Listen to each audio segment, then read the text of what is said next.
Hi, my name is Mariana Cranford, and I work for LU Serve. I was raised in a single-parent household by my mom. It was me and my brother, and I grew up Catholic. And it was when I got to college that I knew that I didn't want to partake in that, and I turned to things of this world.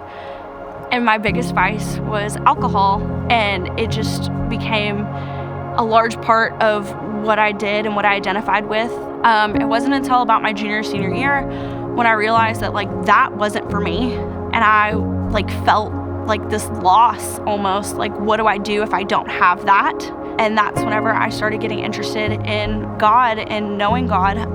It wasn't until the past, honestly, couple years that I was I need to commit my life to the Lord. So in place of drinking, I committed to working out, and I went to an all-women's Christian gym in Conway, where I met one of my best friends, Maggie, who helped me find the Lord.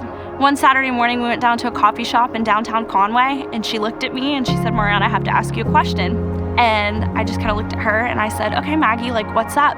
And she said, "When you die, are you going to heaven?" And I kind of stumbled on my words because I had lived with this guilt and the shame of the drinking and the going out and the other things that I turned to when I turned away from the Lord. And she said, "Mariana, I've been praying for you, and I need you to know that the Lord has forgiven you long before you forgave yourself." And that was the first time that I'd ever heard anyone say that they'd been praying for me. And it was in March of this year. It was right after my then fiance, now husband, lost his job, and I didn't know what we were gonna do, and I didn't know what was coming next. I was in a spin class of all things. It was a Sunday morning, and I was running late, and I didn't want to be there.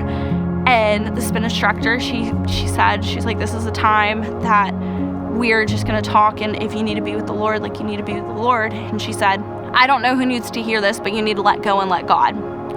And on that front row is the first time that I felt God, and I felt peace about the situation we were in. And there is no turning back once you find that place of peace and comfort in knowing that the Lord is always with you and that He never left you.